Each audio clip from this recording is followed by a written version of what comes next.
You're trying to do your best, and you're doing your part, and then they cut you all the roads.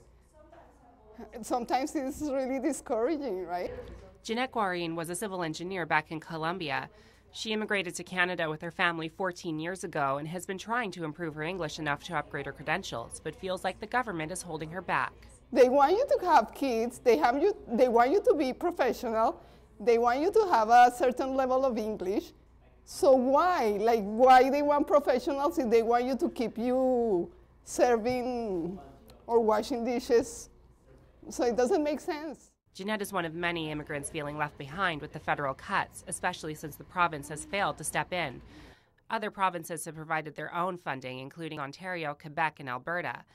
Vancouver Community College ESL teacher Cheryl Howergan says by not providing funding, the province is doing a disservice to our immigrants. Often people are going through their lives and they want to make a change, and they're this close to being able to make that change. Or the engineers or the architects who are ready for the workforce are just about ready. So we're taking people that are very close to meeting their goals, and we're pulling the rug from underneath them. BC Education Minister Amrik Virk said in a statement to BCIT that the Ministry of Advanced Education lost $17 to $22 million in funding. Virk also said the government is focused on helping students succeed, find jobs in the province, and keep ESL sustainable going into 2015 and beyond. As for Jeanette, she's unsure of the future. Of course, I still want to get my credentials, but I guess it's going to take longer. Like if you don't have the help, it's going to take longer. And she's not alone, with hundreds of ESL students in BC left to figure out the next step on their own.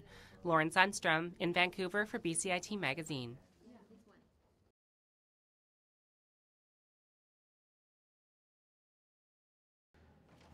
The dog therapy program at St. John Ambulance provides special visiting companions to help people through the toughest of times. They gave me a 20% chance of surviving if I had radiation, and another 20% if I had chemo.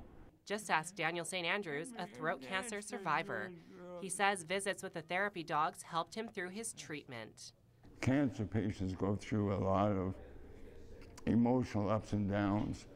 And I can remember one particular morning I was really feeling low, waiting for my radiation treatment, and one of these care dogs came in, and I just melted. St. John's Ambulance is a not-for-profit organization that receives no government funding, which means they rely heavily on donations and fundraising, such as this therapy dog calendar.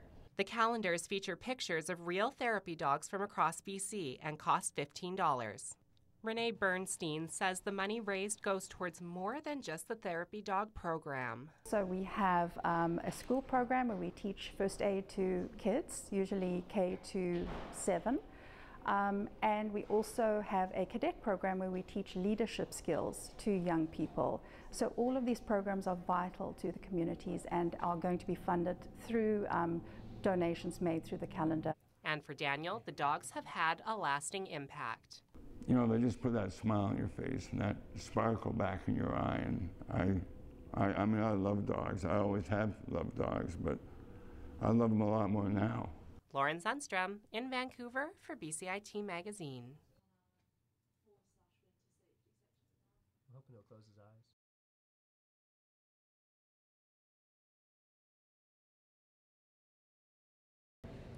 A BC coroner's jury has come up with a list of recommendations following the suicide of a Mexican woman who was detained in a holding cell at YVR. Lucia Vega Jimenez was found dead after she hung herself inside a cell shower located beneath the airport's hotel. One recommendation is the holding center be above ground with ventilation and natural light.